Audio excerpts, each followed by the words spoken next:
السلام عليكم ورحمة الله وبركاته. النهاردة إن شاء الله حلقة جديدة وأخبار جديدة عن نادي النصر والمستجدات داخل نادي النصر. في حلقة اليوم طبعا هنتكلم نادي النصر يصدم الأهلي ويخطف صفقة الأهلي السعودي. نجم نادي سبورتنج لشبونة. هنتكلم طبعا عن المدير الفني وهنتكلم عن الأسطورة كريستيانو رونالدو، الحقيقة اللي كان حديث العالم النهارده كريستيانو رونالدو بعد المباراة التاريخية اللي عملها قدام أوزبكستان. هنتكلم عن كل شيء بالأخبار وبالتفصيل. أول حاجة يا صديقي العزيز عطر فمك بذكر الله وصلي على الحبيب قلبك يطيب صلى الله عليه وسلم. كل الناس الجميلة من جمهور نادي النصر تشوف الفيديو تضرب لايك جميل منك واشتراك في القناة، وبينا يا كابتن نطير إلى التفاصيل. نادي النصر يستهدف التعاقد مع لاعبين مواليد يشاركون في المونديال حاليا. ديت أول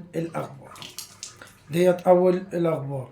طبعا رونالدو أصبح اللاعب الوحيد الذي سجل في 6 نسخ مختلفة من كأس العالم. جواو فيليكس قال لك انه شرف عظيم وارقام قياسيه تلو الاخرى ما يفعله مع عمره، هذا امر لا يصدق سواء على مستوى النادي او المنتخب. استطعت ان اكون معه طول هذا العام واتابعه عن قرب واستغل اخر لحظاته. نعلم جميعا انه قريب من الاعتزال، يجب ان نستمع بما دام موجود، نستمتع به ما دام موجود، نحتفل بكل هدف ونساعده على تحقيق حلمه الأخير. إعلامي من قناة دي وأكد إن اللي استحوذ عليه جزئيا الأسطورة كريستيانو رونالدو منذ فترة يسأل إذا عاد كريستيانو يريد يزيد راتبه. مرحبا كريستيانو، لدينا سؤال لك الآن. استحوذت على جزء من الانتي، لكن من الناحية الفنية أنت رئيسنا.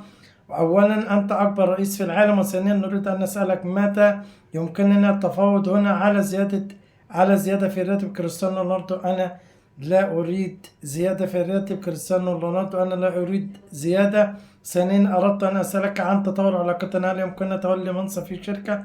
الأسطورة كريستيانو قال لك يمكننا أن تتولى أي منصب في المناصب التي تشغلها اليوم، هو اليوم المناسب للشعور بالحب. حياة كريستيانو رونالدو يا جماعة ما شاء الله، يعني حاجة عالية جدا جدا جدا ما شاء الله، يعني شيء جميل جدا اللي بيعمله كريستيانو رونالدو. الأسطورة رونالدو قال لك أنا لا أهتم بالآخرين، ما بيسجل وهالاند سجل أيضا. الحقيقة كان في اجتماع النهارده بين سيمو وبين كوتينو سيمو اللي هو المدير الرياضي وبين المدير الفني السابق جوسس. هل الاتفاق ده هيصل ان جوسس هيدرب تاني نادي النصر وهيرجع تاني لقيادة الفريق ولا لا؟ ده اللي هنعرفه خلال الساعات والايام اللي جايه. رونالدو قال لك كنت سأنفذ الفاول لكنني قلت لنانو اننا سنخدع حارس المرمى، وهذا ما فعلناه، هذا ما كنت اقصده عندما تحدثت عن التكاتف. اليوم كنت انا افضل لاعب في المباراه، وغدا سيكون لاعب اخر. اذ بقينا متحدين يمكننا أن نصل بعيدا جدا. فعلا النهارده كريستيانو رونالدو حصل على افضل لاعب في المباراه. تمام. الحقيقة النهارده كانت سجل هدفين مميزين جدا، ويعني كان عمل هذا صنع، يعني كان هو السبب في الهدف بتاع نانو أيضا من دي. يعني ما شاء الله على كريستيانو رونالدو. طيب نادي النصر يقترب من خطف صفقة الأهلي. تقارير صحفية أكدت إن صحفية للمجون البرتغالية قال لك نادي النصر في مفاوضات للتعاقد مع الجناح البرتغالي بيدرو غونزاليفيس. تمام. بيدرو غونزاليفيس لاعب عنده 27 عام، جناح مميز جدا جدا بتاع نادي سبورتنج لشبونة. خد بالك بيلعب جناح وبيلعب خط وسط، يعني بيلعب الاثنين، بيلعب مركزين، جناح وخط وسط الاثنين مع بعض. إدارة سبورتنج اشترطت على مبلغ 30 مليون يورو. طبعا عقده مستمر حتى 2030. وهو استفاء أيضا لاعب مميز جدا جدا. ما شاء الله 39 مباراة في مختلف البطولات، سجل 15 هدف وصنع 8 أهداف. يعني 23 هدف، وده معدل جيد جدا جدا. خورخيه منديز طبعا قال لك جولة، ده وكيل أعماله، قال يعني إن هو جولة كده من المفاوضات بين الأندية الإنجليزية والأسبانية، ولكن عرض نادي النصر والأهلي هو الأفضل، هو الأفضل. تمام. طيب، ايضا كان في كلام من يومين عن المهاجم اليوناني في انجليز بفليديس، اللي هو المهاجم المميز جدا جدا، وقال لك انه ممكن يغادر ب50 مليون.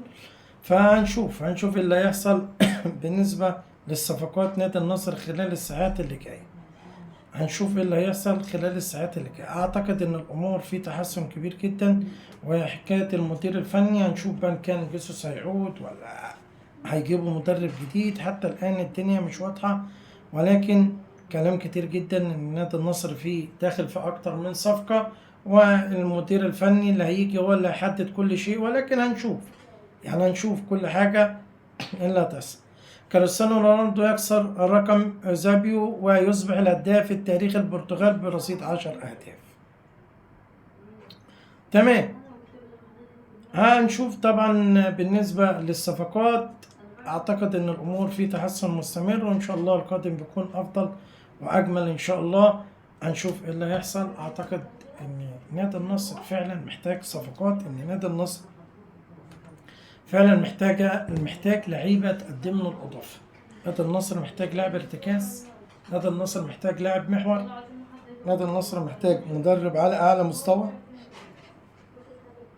اللاعب هو استفاله وجه ممكن يلعب خط وسط، انما مثلا ساديو ماني ممنوع، ممنوع منه الاقتراب. هو كومان الاثنين اجنحه مميزين جدا جدا في نادي النصر، فما ينفعش ان انا اقرب منهم من بعيد او قريب. ممكن غوستافا يجي يقدم يلعب في خط الوسط، وفي نفس الوقت يكون جناح لو قدر نادي النصر. وخد بالك ان 30 مليون مش مبلغ برضك كبير، يعني يقدر نادي النصر يدفعه ويجيب لاعب بحجم وقيمة الجناح البرتغالي اللي هو مميز جدا جدا.